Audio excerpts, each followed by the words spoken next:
Queridos, nós começamos a falar com base em Gênesis capítulo 1, versículo 3, que diz assim: e disse Deus, haja luz, e houve luz.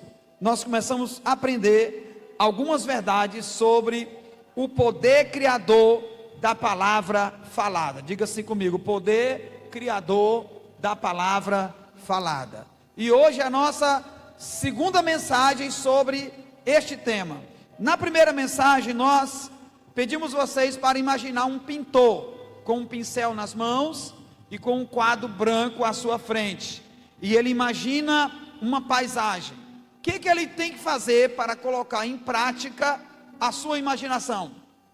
Ele precisa usar as suas mãos e o pincel que está em suas mãos. Então ele vai projetar em uma tela aquilo que está na sua mente. Assim também são as nossas palavras. A sua palavra é o pincel que dá forma à realidade ao seu redor. A Bíblia nos ensina que Deus criou todas as coisas.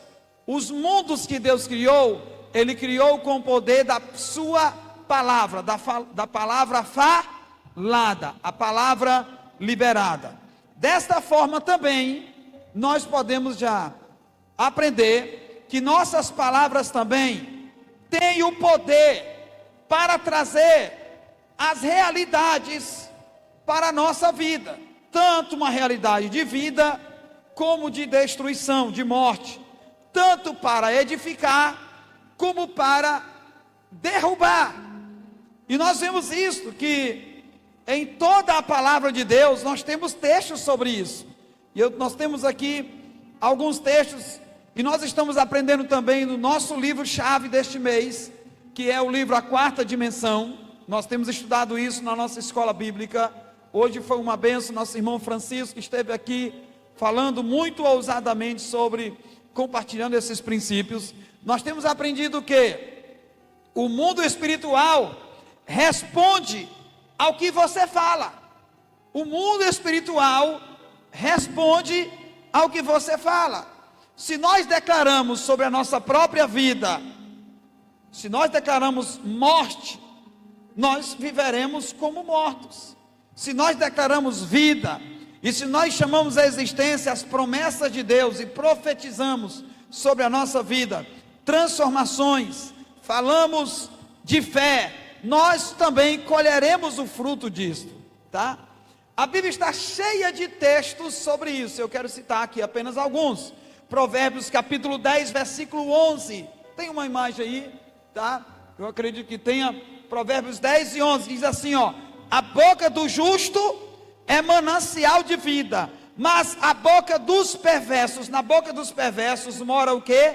A violência, tá? Então, da nossa boca, nós que fomos justificados, esquece aquele acento lá, tá bom? Mas nós que fomos justificados por Deus, nós devemos liberar palavras de vida. Levante suas mãos e diga assim, eu sou uma fonte de vida. Diga assim: da minha boca só sai palavras de vida, que geram vidas. Manancial de vida. Você é um manancial de vida. Provérbios capítulo 18, versículo 21, é um texto bem conhecido. Diz que a morte e a vida estão no poder da língua, e aquele que a ama comerá do seu fruto. Se você abrir em Provérbios 18, esse versículo fala que a morte e a vida estão no poder da língua, tá? Mas o versículo 20, esse é o 21, volta um pouquinho para o 21, agora você confere na sua Bíblia, Provérbios 18 e 20, que diz assim: do fruto da boca de cada um se fartará o seu ventre. Vamos repetir isso? Do fruto da minha boca, vamos aplicar para a gente, vamos lá. Do fruto da minha boca se fartará o meu ventre, ou o meu interior. Vamos repetir isso? Diga assim: do fruto da minha boca se fartará a minha alma, ou o meu interior. Agora preste atenção, se fala de fruto, nós podemos concluir que as nossas palavras são sementes. Então, o primeiro tópico aqui, as suas palavras são sementes. O que sai da sua boca gera frutos, vai gerar algo, tá? Agora, antes que a gente continue aqui nos textos bíblicos, eu encontrei uma ilustração que eu já conhecia ela há anos, e eu quero encaixar essa ilustração aqui para você. Se você já conhece, você vai lembrar, e se não, você vai conhecer agora essa ilustração. Essa ilustração é conhecida como o travesseiro de penas ao vento. Diz que certa vez um homem, dominado pela ira, descarregou uma enxurrada de palavras ofensivas contra um velho amigo. Graças a Deus que aqui ninguém nunca fez isso. Ninguém aqui nunca descarregou uma enxurrada de palavras contra alguém. Graças a Deus, nesses bancos santos, só tem gente santa sentado aí. Não existe isso aqui. Isso é só aqui nessa história. Bem, então quando aquele homem descarregou aquela enxurrada de palavras, com aquele pensamento, eu não levo recado para casa, para mim bateu, levou, ele se sentiu tão satisfeito como que tivesse ganhado um troféu. Ele se sentiu vitorioso, ele se sentiu que ele venceu uma batalha. Então, no calor daquele momento, parecia que ele estava aliviado, porque ele descarregou na outra pessoa. Eu não sei se você conhece alguém assim, ou se já aconteceu isso com você. E ele pensou, tudo que estava entalado, eu falei. Você já ouviu alguém falando isso? Eu falei tudo que estava entalado. Dessa vez eu derramei tudo, despejei no outro, joguei as palavras que eu queria derramar sobre a vida do outro. Só que aquele homem, dias depois, ele caiu em si, e ele foi refletir, e ele começou a se sentir tão envergonhado, tão decepcionado com ele mesmo, e ele começou a se arrepender, e veio um arrependimento profundo. Ele disse, meu Deus, o que eu vou fazer agora, para reatar a minha aliança com meu amigo, que eu descarreguei isso, e agora eu estou com tanta vergonha, tá? Será que isso acontece com alguém por aí? E ele disse, o que é que eu posso fazer? E ele resolveu procurar um grande sábio da sua época, tá? E aquele sábio disse para ele, disse, meu irmão, você que é uma pessoa sábia, me ajuda aqui, eu quero saber o que é que eu faço para me resolver essa situação. E aquele sábio disse para ele, pegue um travesseiro de penas, você vai até o mais alto de uma montanha, em um dia de vento muito forte, e você vai rasgar esse travesseiro lá em cima. E o homem estranhou, disse, mas tem sentido? Ele disse, não, quando você fizer, você volta aqui. E ele escolheu um dia bem ventilado, foi lá, subiu naquela montanha, e voltou e disse, pronto, eu já fiz o que o Senhor mandou fazer, mas não senti alívio nenhum ainda. Tá? E então aquele sábio respondeu, agora você desce a montanha, ao pé da montanha, e você recolhe cada pena espalhada pelo vento. E o homem, perplexo, assustado, ele diz, não tem como, é impossível, o vento já levou, simplesmente impossível. E então aquele sábio concluiu, assim são as palavras de ofensa, elas voam longe, elas se espalham em corações, geram feridas, e é impossível recolhê-las novamente. É por isso que nós precisamos observar direito as nossas palavras. Este talvez seja um dos assuntos mais necessários da nossa vida. Nós entendemos sobre isso, tá? Então essa ilustração nos ajuda a mostrar o quê? Como a satisfação momentânea de ofender alguém, de se sentir satisfeito por derramar palavras sobre a vida de alguém, como ela pode deixar rastros de dor, duradouros por gerações. Quantas famílias são divididas por conta disso. Quantos casamentos, quantos lares destruídos, quantos projetos que eram para ter sucesso, mas por causa de uma palavra ou de palavras, passam a ser projetos falidos. Então veja, um excelente, isso aqui é um excelente gancho para uma aplicação sobre o domínio próprio, que a Bíblia diz que é um dos aspectos do fruto do Espírito. E quem aqui nunca falhou nessas coisas? Eu me coloco como primeiro, porque a Bíblia até diz lá em Tiago capítulo 3, que quem nunca falhou, faz uma interrogação, quem nunca falhou em uma palavra? Todos nós já falhamos. Então as nossas palavras são sementes. Eu tenho uma pergunta aqui muito importante: quais sementes você tem plantado na vida das pessoas ao seu redor? Quais são as sementes que você tem plantado? Você é uma pessoa que tem plantado destruição ou vida? Você tem plantado morte ou vida? Você tem plantado coisas que edificam, que agradam a Deus, ou coisas que destroem a sua própria vida e a vida do seu irmão? E a segunda pergunta que eu quero fazer, eu já entro no segundo tópico, tá? Que relatório você tem feito da sua própria vida e da sua própria história, ou da sua família, ou do seu trabalho, ou do seu casamento? Qual é o relatório?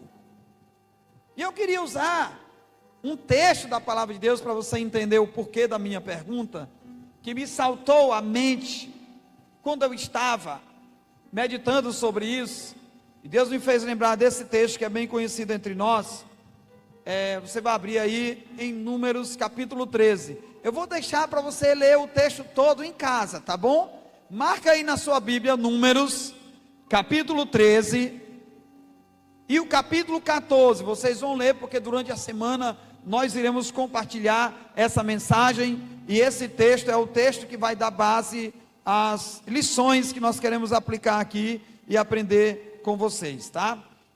A outra pergunta que nos vem à mente é: como é que você enxerga os desafios da sua vida? Amados, nós, se não morrermos logo, o que nos aguarda são muitos desafios, são muitos problemas, porque nós estamos do lado de cá desse céu, a gente ainda está na terra.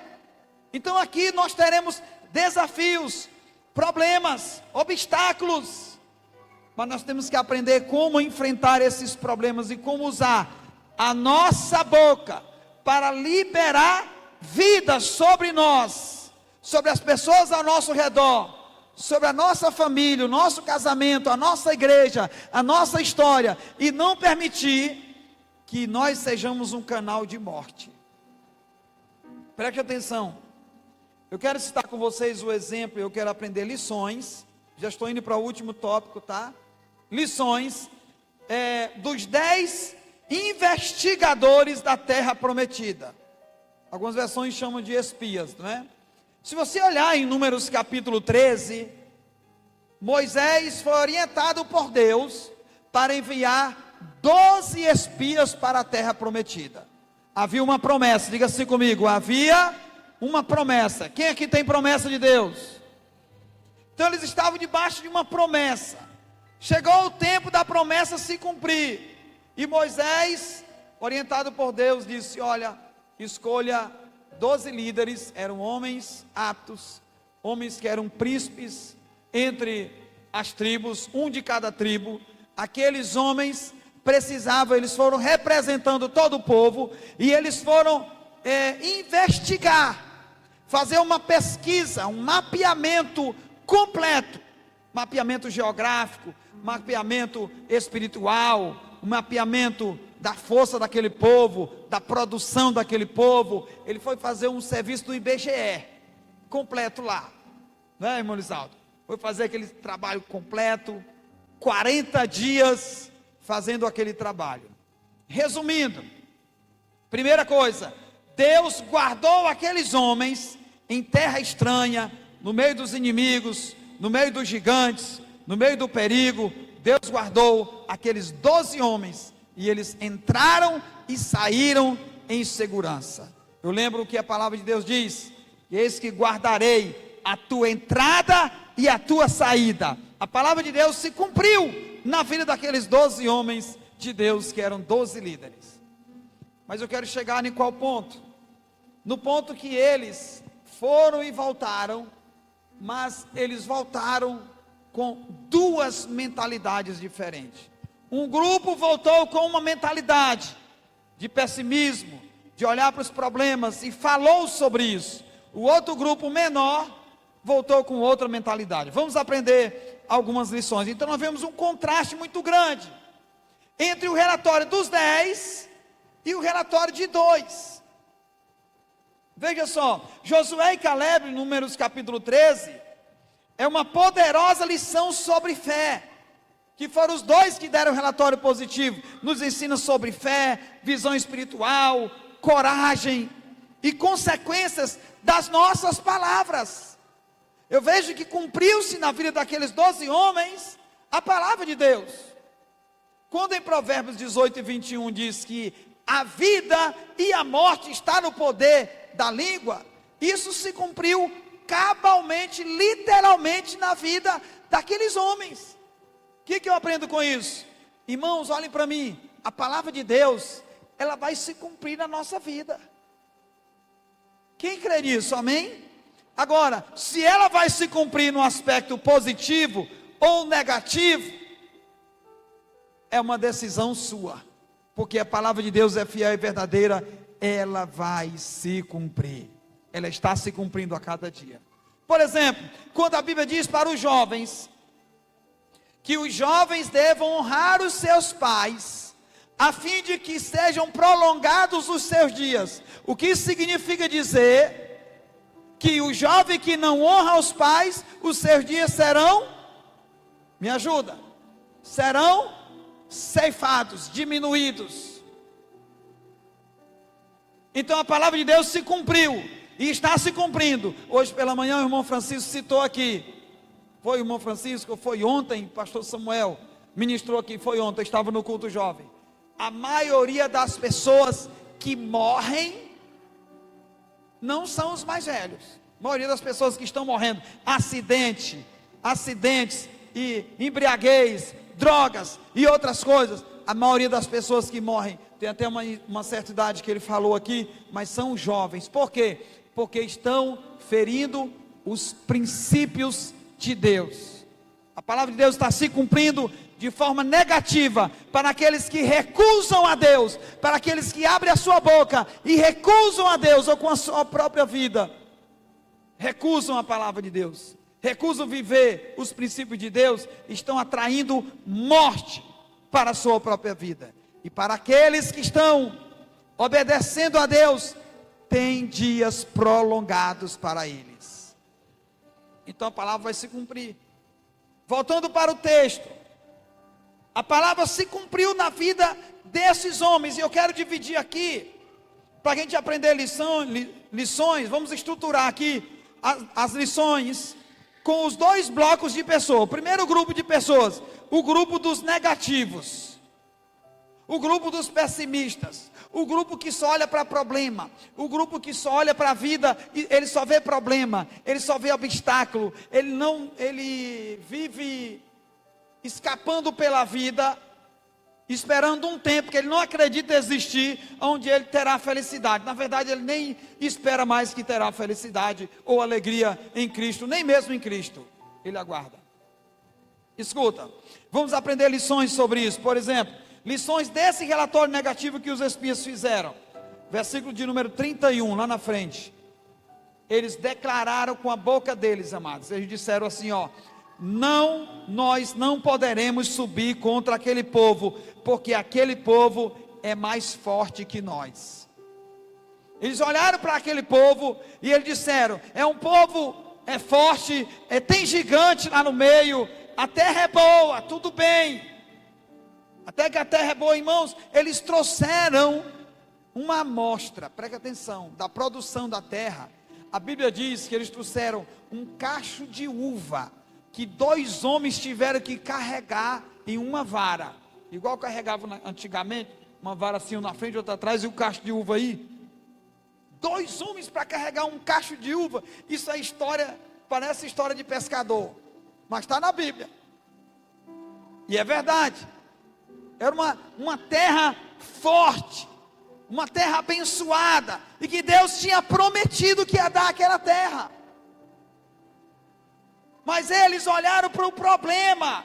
Eles disseram: tem essas coisas boas, mas tem gigante, tem território que nós não vamos conseguir. Os homens lá são de guerra, e nós não vamos poder subir contra este povo, embora Deus tenha dito que vamos.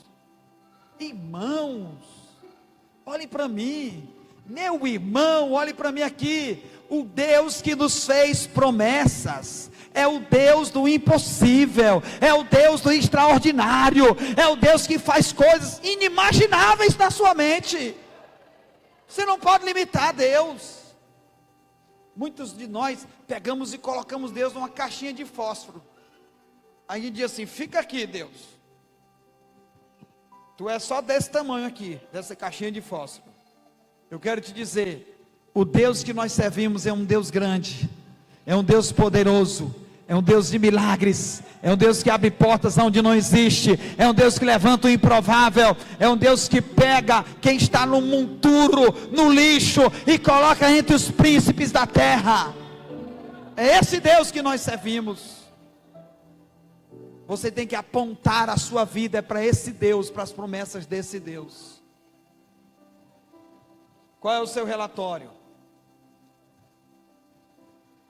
Lições que nós aprendemos. Primeiro, olhar para as circunstâncias em vez de olhar para as promessas de Deus gera medo.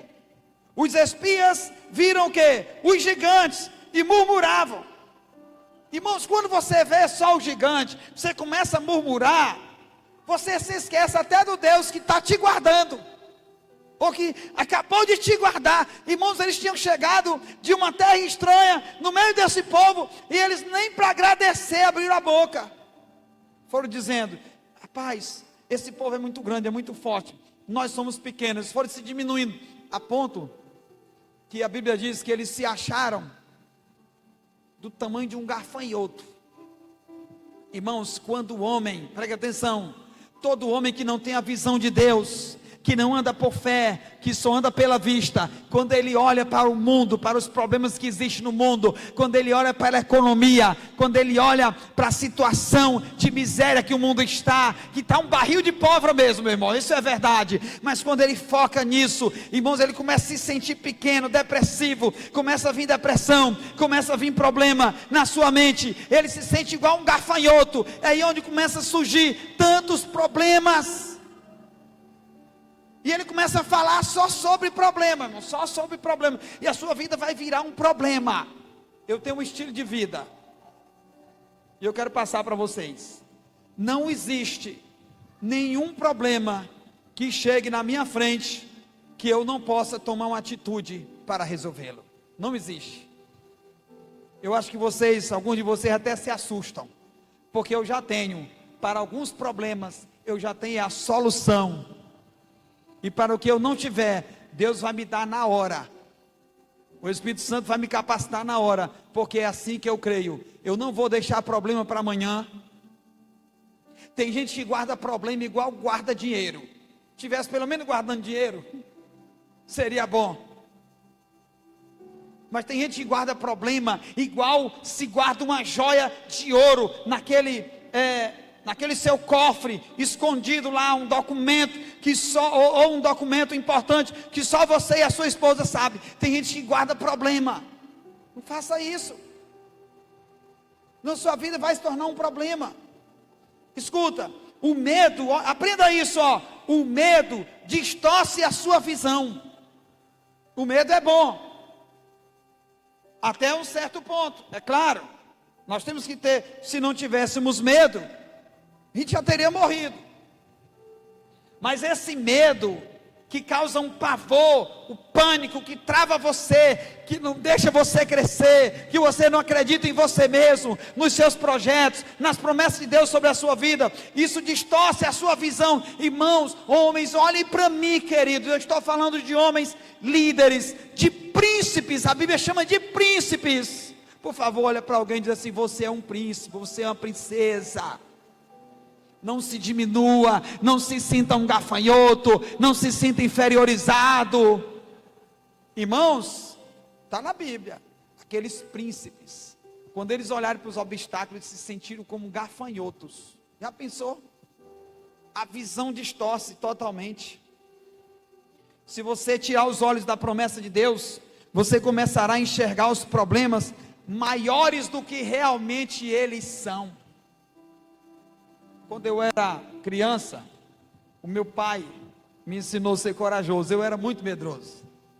Irmãos, teve um tempo na minha vida, eu já falei, eu venci depressão. Hoje eu ouvindo aquele livro novamente, o Espírito Santo vai me lembrando tanta coisa. Meu Deus, o pastor Paul Young Cho, quando ele fala que ele teve um complexo de inferioridade, o Espírito Santo me fez lembrar, irmãos, eu era complexado. Eu era complexado com o tamanho dos meus braços, da minha cabeça. Eu tinha vários complexos na minha vida. Eu dei o início de depressão. Teve um dia na minha vida que eu estava sentado naquela calçada da casa do meu pai, ali, perto daquela oficinazinha lá onde ele fica, sentado numa cadeirinha ali. Passou um rasga-mortalha. Não tem aquela, faz assim, aquela ave. Vocês estão lembrando qual é? E o povo dizia que se passasse por cima da cabeça de alguém, aquela pessoa ia morrer. E eu acreditei, irmãos, eu era crente, pastor Samuel. Eu tinha medo do escuro, eu tinha medo do futuro. Lembro daquela uma guerra que aconteceu antes, até mesmo antes do ano 2000, eu não lembro mais o ano. Eu era bem jovem, tá? E teve uma guerra que aconteceu, e naquele tempo não tinha internet acessível assim, tinha televisão, a gente não tinha TV, mas a coisa foi tão feia, que saiu a notícia que o mundo ia se acabar, e me deu um nervoso, eu não tinha segurança do meu futuro, e qualquer coisa que eu assistia, meus irmãos, aí eu descobri o segredo, esse segredo aqui, que eu estou falando a vocês, eu descobri que eu não poderia focar os meus olhos nos problemas. Aí eu comecei a pensar, mas menino, sabe de uma coisa? Muita gente já nasceu, já criou família, já está velho. Será que isso só vai acontecer comigo? Não. E eu fui para a palavra de Deus, e quanto mais eu começava a mergulhar na palavra de Deus, o Espírito Santo foi corrigindo a minha mentalidade, foi corrigindo a minha visão, e eu fui vencendo para a glória de Deus. Irmãos, e eu focava nos problemas antes. Hoje eu não foco em problema. Meu nome é solução. Meu sobrenome é pronto. Amém? Você precisa ter esse perfil. É o que Deus se agrada. Mas sabe como é que acontece? Por meio da palavra de Deus. Vou dar 2 dicas para vocês. Vamos lá. Primeira dica, anota aí, para ver se acontece. Anota ou grava, escreve em algum lugar. Primeira dica, para você não olhar para os problemas e não tirar os olhos da promessa de Deus. Memorize e declare as promessas bíblicas todos os dias. Todos os dias. Memorize e declare as promessas de Deus sobre a sua vida. Eu duvido se você andará em derrota. Pegou? Leve a sério isso. Segunda dica. Quer saber de uma coisa? Faz uma lista com os teus problemas, faça. Aí para cada problema que você tiver nessa lista, lá embaixo você escolhe 10 promessas de vitória. Aí você começa a ler o problema e ler as promessas. Aí você começa a aplicar as promessas sobre a sua vida e dizer: Senhor, esse problema aqui ainda existe, mas ele vai passar a não existir mais. Eu chamo a existência essa promessa, essa aqui, essa aqui, essa aqui. Assim eu viverei, assim eu tomo posse, assim eu serei. Eu, a minha casa, a minha família, a minha geração, tudo que eu tenho, por onde eu passar, onde eu colocar as mãos. E você começa a declarar a promessa de Deus em cima daquele problema. Escuta aqui. Lá em casa nós temos um desafio, não é? Construir algo que a gente pensa que já está construído e de repente destrói de novo. Esse foi o sentimento que eu tive hoje à tarde. Ontem nós liberamos nosso filho amado. Está por aí? Dele. Ajuda aí, meu povo. Eu liberei ele por 2 horas de casa. Eu faço um teste de vez em quando de confiança, né? A gente tem que fazer, porque não é possível. Já há 15 anos, quase 10 anos ensinando. E aí ele destruiu tudo aqui no meio da rua aqui. Na vizinhança aqui da irmã Mônica. Já destruiu tudo. Tudo que a gente constrói, dentro de meia hora, 1 hora, ele destrói tudo. Liberando palavras. Com um comportamento desaprovado, que não nos representa. Entende? E hoje eu falei para ele, hoje à tarde. Rapaz, o sentimento é esse. Eu disse para minha esposa, que a gente constrói, parece que está construindo 10 anos, quem é que aguenta reformar uma casa 10 anos? Eu estou com 3 meses reformando uma casa, vai fazer agora 3 meses, eu já estou sufocado com tanta coisa, mas de 10 anos, entende? Mas aí, e como eu estava estudando isso e pensando sobre isso, irmão, é só eu começar a estudar sobre um assunto que vem prova, Aí o Espírito Santo disse, rapaz, cuidado com o que tu vai falar, rapaz. Não fala, cuidado, segura. Aí eu fiquei pensando, eu vou focar na promessa. Sabe por quê? E eu disse para ele, olha, caça um jeito de proceder, porque tu vai ser um homem de bem. Então tu já tem que se comportar assim. Entende? Você vai ser um homem de bem. Por que eu falo? Porque eu estou debaixo de uma promessa. Deus prometeu para mim, para a minha geração, para a minha família, para a igreja que nós pastoreamos. Deus prometeu um povo de família ajustada, próspero, feliz, alegre, cheio de Deus, cheio de prosperidade, cheio da unção e do poder. E eu creio assim.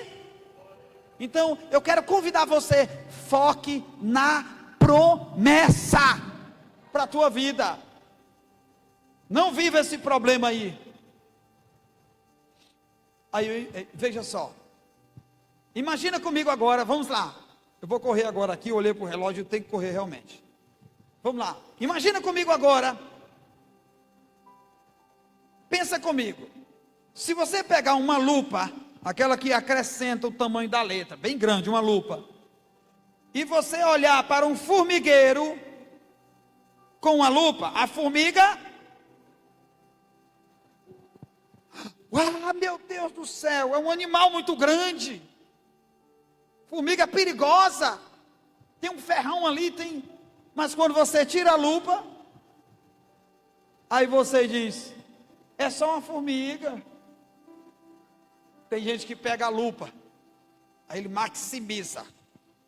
Problema desse tamanhozinho, tomar conta da mente dele. Toma conta da vida dele toda, da semana toda. Ele estraga a semana, ele usa a lupa para acrescentar os problemas. Eu quero te convidar, troca essa lupa. Pega a lupa da palavra de Deus, das promessas. Aí você vai olhar para o problema assim, ela é o contrário.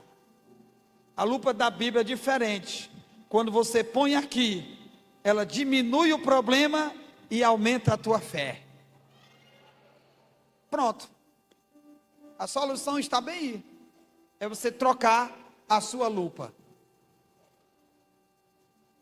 Palavras negativas contaminam e desanimam os outros. Preste atenção no que você fala. O texto diz no versículo 32 que eles espalharam notícia negativa, relatório negativo. As palavras dos 10 espias no capítulo 14, a Bíblia diz que gerou pânico, medo, murmuração e gerou rebeldia no povo inteiro, em todo o povo, ó, pânico, medo, murmuração, e no final ainda gerou rebeldia, irmãos, por causa das palavras, as palavras que eles falaram.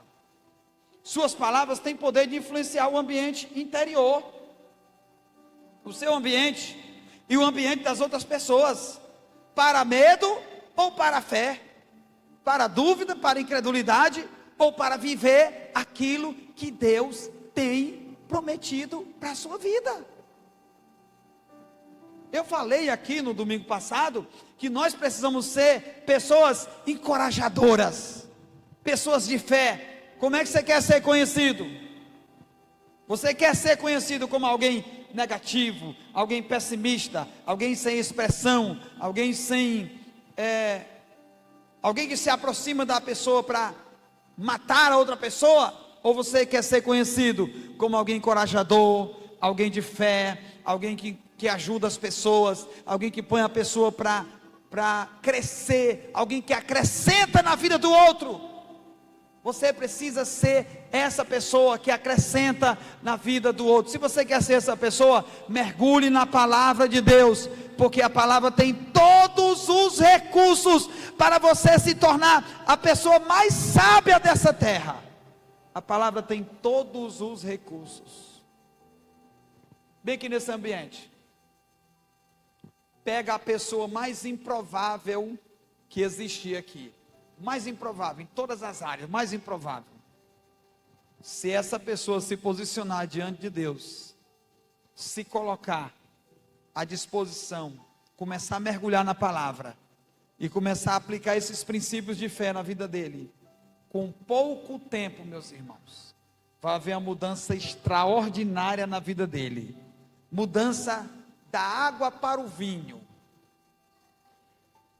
mudança completa. O segredo está aqui. Seja intencional ao espalhar esperança, fé, ânimo na vida das pessoas.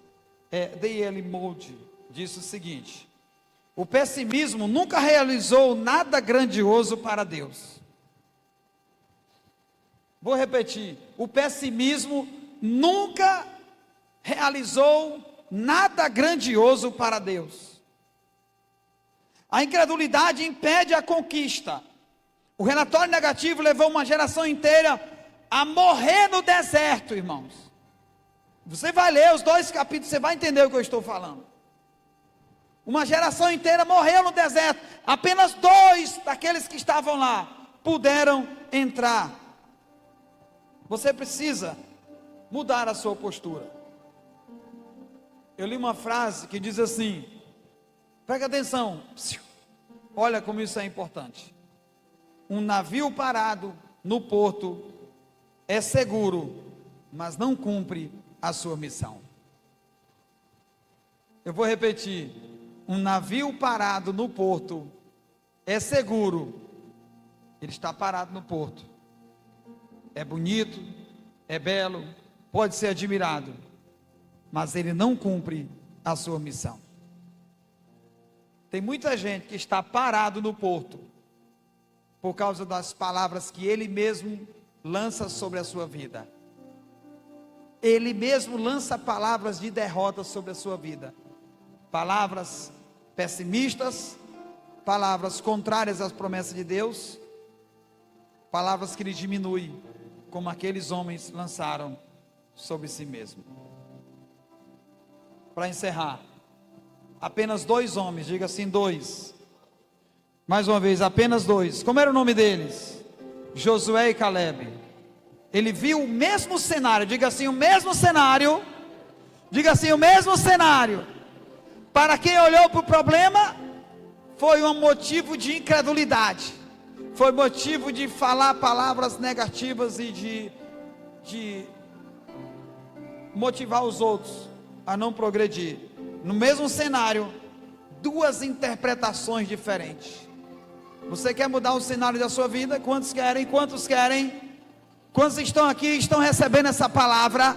Quantos estão entendendo que precisa mudar o cenário da sua vida? Comece aplicando fé na palavra de Deus, nas promessas de Deus. Você a partir de hoje se posiciona. Olhe para mim aqui, ó. Não existe nenhum problema da sua vida agora que Deus não possa te usar você mesmo para resolver esse problema. Não existe nenhum.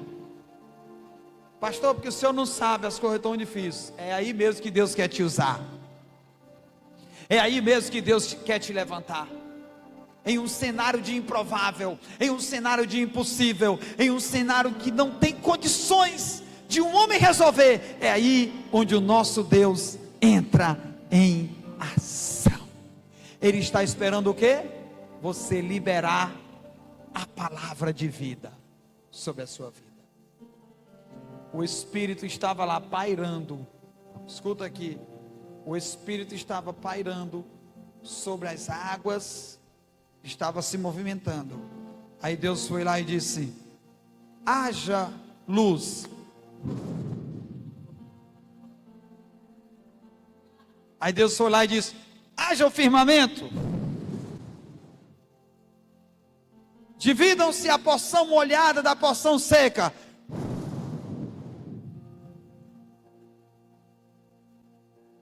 Quando você pega as promessas de Deus e começa a declarar sobre a tua vida, começa a chamar a existência, você vai no Salmo 112, começa a profetizar sobre a tua geração, a tua família. Quando você começa a se colocar debaixo do esconderijo do Altíssimo, você vai descansar à sombra do Onipotente. O Salmo 91, que muita gente entende errado, o Salmo está dizendo o seguinte: aquele que confia no Senhor, aquele que se coloca debaixo da palavra do Senhor, o sentido é esse, ele vai ter um descanso, o mesmo que Jesus falou em João capítulo 11, ou Mateus 11, 28, vinde a mim todos vós que estáis sobrecarregados, cansados, oprimidos, vinde a mim que eu vos aliviarei, tomai sobre vós o meu jugo, aprendei de mim que eu sou manso e humilde de coração, e encontrareis o quê?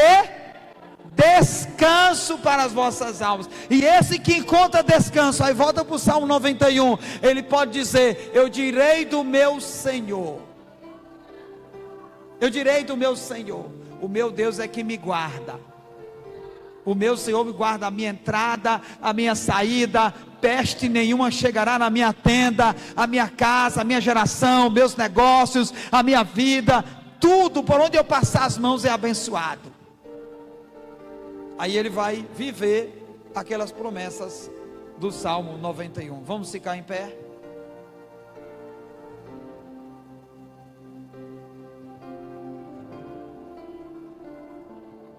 Aleluia.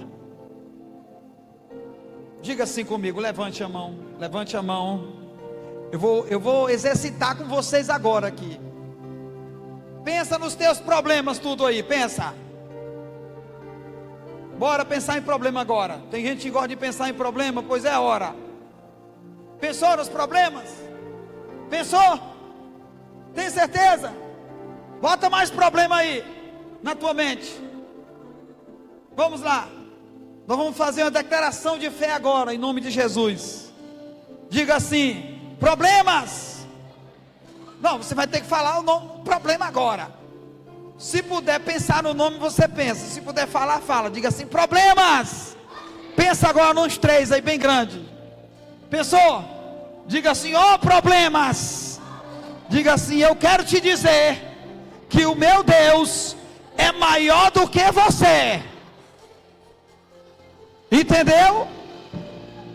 Você vai dizer isso para o problema agora: problemas, o meu Deus é maior do que você. Problema de enfermidade, o meu Deus é a cura. Problema de tristeza, o meu Deus é a alegria. Problema de decepção, o meu Deus me completa. Problema de família, o meu Deus é o meu pai, o meu Deus é a minha família. Ele me deu uma família espiritual. Qual é o teu problema? O Deus que você serve é a solução para esse teu problema. Pronto? Josué e Caleb, meus irmãos, quando eu leio isso, vou deixar para a terceira parte da mensagem. Segura.